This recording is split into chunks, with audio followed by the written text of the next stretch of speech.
Hello and welcome to Conscious TV. My name is Ian McNay and today we're going to talk about ME, that's chronic fatigue syndrome, and we're going to have an overview of the subject by Alex Howard.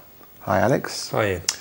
Now Alex actually had ME when he was 15 years old, and he had ME quite badly for nearly 7 years, and he actually did write a book about his account of his experiences of how he got ME, how he dealt with it, and actually in the end how he recovered from ME.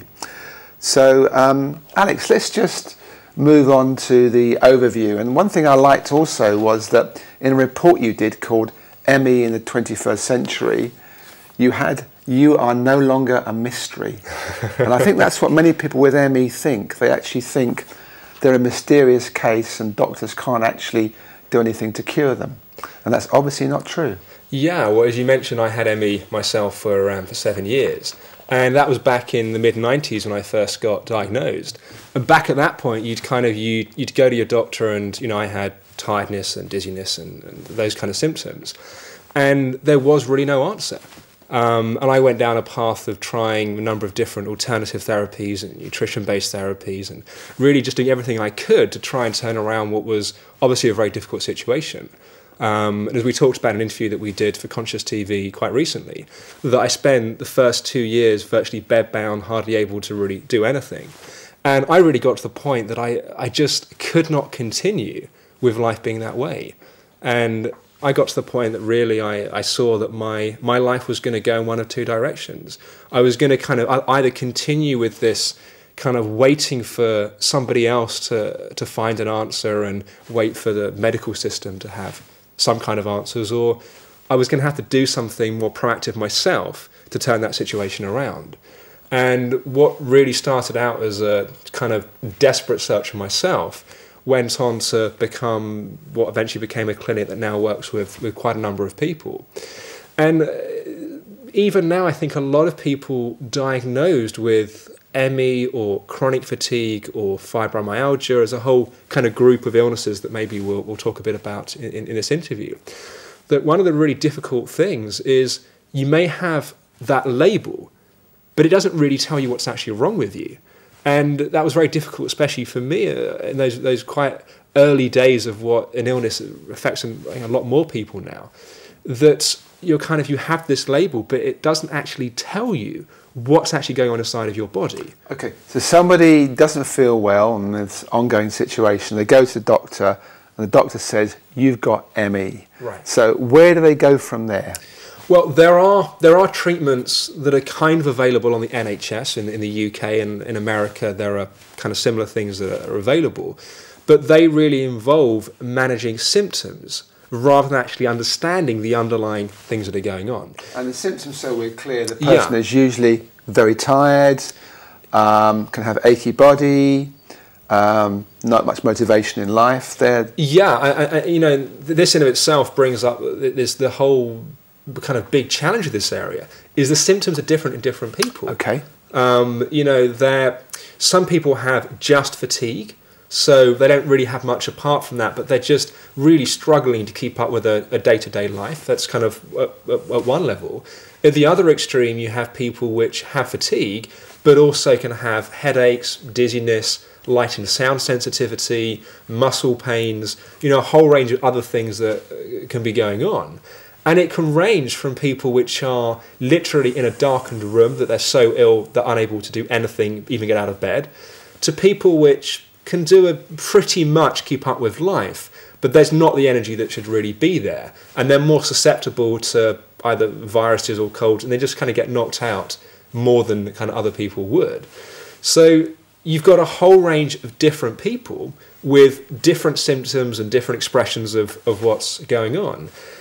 And a Western model of needing or wanting to classify people into one group with one list of symptoms to then go and look for one treatment that's going to work for all of those people. And one of the things that we say at the clinic is that ME is not an illness in the traditional sense. It's really a process of a number of things in the body that have gone out of balance.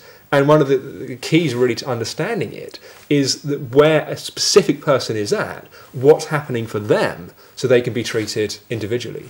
So it's interesting you say that things have gone out of balance in the body. What do you mean by that? Well, the body's got a whole bunch of different parts of it, from the immune system to the digestive system to the endocrine system. And as I was kind of saying, in the medical model, it's always looking for one thing that you can give a drug or a treatment for. And in the way that we work with ME and also other kind of specialist clinics that are out there, they're looking at also different stages with the illness. We look at certain predisposing factors, so things that could be going on prior to becoming ill that can predispose someone towards something like ME. So what's an example of that, maybe? So we classify it on the psychology side and nutrition side. So on the psychology side, they're what we call energy depleting psychologies. So ways of approaching ourself or the world which are burning up more resources than will be helpful. So an example would be what we call the achiever subtype. And these are people which are always pushing themselves and always driving themselves to do and to be more than they currently are.